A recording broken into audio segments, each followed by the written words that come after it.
मित्रों, क्या किसी देश की विधानसभा में कोई सदस्य शराब की बोतल लेकर कभी आया है? आप कहेंगे ये कैसा सवाल है। ये मैंने सवाल इसलिए पूछा है क्योंकि दिल्ली में एक बार ऐसा हो चुका है। ये बात है 1995 की, जब खुराना जी दिल्ली के मुख्यमंत्री थे और उस दिन सदन में आबकारी नीति पर चर्चा होनी थी, शराब नीति पर दिल्ली सरकार की। तो जिस सदस्य के नाम से चर्चा लगी हुई थी, वो सदस्य पूरी तैयारी के साथ आए थे कि भाई आज मैं सरकार की धज्जियां उड़ाऊंगा, क्योंकि वो विपक्ष के सदस्य थे। तो आबकारी नीति पर चर्चा के दौरान जब उनको बुलाया गया अपने विचार रखने के लिए, तो उन्होंने पहले तो अपना भाषण बोले, सरकार की आलोचना की और फिर अपनी ड्रार में हाथ डाल के एक पूरी दारू की बोतल निकाल ली, देसी दारू की पूरी भरी हुई, और वो हवा में लहराई और उन्होंने कहा कि सर ये प्रमाण है, ये बोतल देखिए, इस बोतल पर जो रेट लिखा है वो लिखा हुआ है 42 रुपए पर बोतल, और जो बिक रही है वो रसीद देखिए, उसने रसीद दिखा दी, ये बिक रही है 45 रुपए पर बोतल दिल्ली सरकार की दुकानों से। दिल्ली सरकार की दुकानें होती जो DSIDC की दुकानें हैं, Delhi small industries development corporation, उन दुकानों से ऑथोराइज दुकानें जहाँ से शराब बिक्री होती है। तो उन्होंने कहा कि इसलिए ये जो शराब है ये घोटाला है एक बहुत बड़ा, और ये स्कैंडल है। और वो जब उन्होंने ये कहा और बोतल लहराई तो पूरा सदन अवाक रह गया। मुख्यमंत्री और आबकारी मंत्री, जो आजकल तो वो गवर्नर है किसी राज्य के, वो दोनों अवाक रह गए कि ये मेंबर कर क्या रहा है। तो वो पूरा हाउस सन्न रह गया और वो महोदय ड्रामेटिकली, बड़े ड्रामेबाजी की तरह से ये हवा में लहराते रहे बोतल। उनका डील डोल भी अच्छा लंबा चौड़ा था और आवाज भी बड़ी दबंगई और गुंजायमान थी। तो पूरा सदन सन्न रह गया।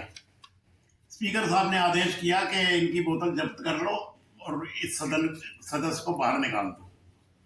उस सदस्य को बाहर निकालने के बाद हाउस पुनः बैठा। सब बारी बारी से, स्पीकर ने, मुख्यमंत्री ने, विपक्ष के नेताओं ने, पक्ष के नेताओं ने इस घटना की निंदा की कि भाई ऐसा नहीं होना चाहिए था, क्योंकि ये घृणित काल से सदन अपवित्र हुआ है, विधायक को ये नहीं करना चाहिए था। लेकिन वो प्रस्ताव किसी ने पेश कर दिया कि इस मामले को विशेषाधिकार समिति में भेज दिया जाए।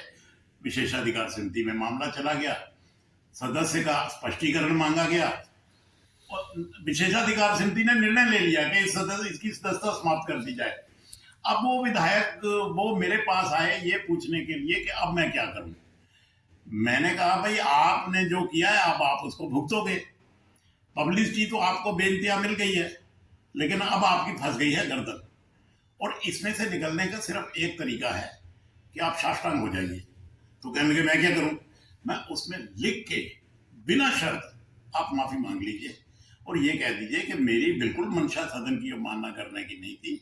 मैं तो जो बोतल पर सेल प्राइस लिखा है वो दिखाना चाह रहा था, लेकिन अगर फिर भी ये कमेटी समझती है कि मैंने गलत किया है तो मैं बिना शर्त क्षमा चाहता हूँ, आगे से ऐसा नहीं होगा।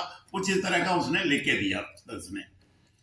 कमेटी के चेयरमैन थे एक प्रोफेशनल, मेडिकल प्रोफेशनल थे, डॉक्टर थे, तो बाद में वो केंद्र में मंत्री भी बन गए थे।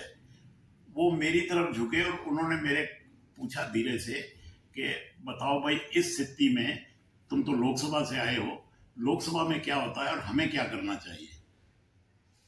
तो मैंने उनसे धीरे से कान में कहा कि सर ये नई विधानसभा है और ये नई विधानसभा का पहला विशेषाधिकार हनन का मामला है।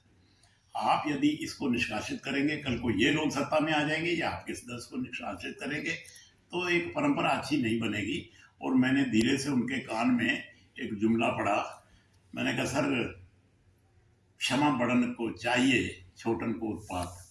वो मेरी ये बात सुनकर वो चेयरमैन साहब हंस पड़े। तो उन्होंने अनाउंस कर दिया भाई देखिए, सदस्य ने क्योंकि सॉरी बोल दिया, क्षमा याचना लिखित में कर ली है, लिहाजा इस मामले को बंद किया जाए। और and that case was treated as closed. Thank you.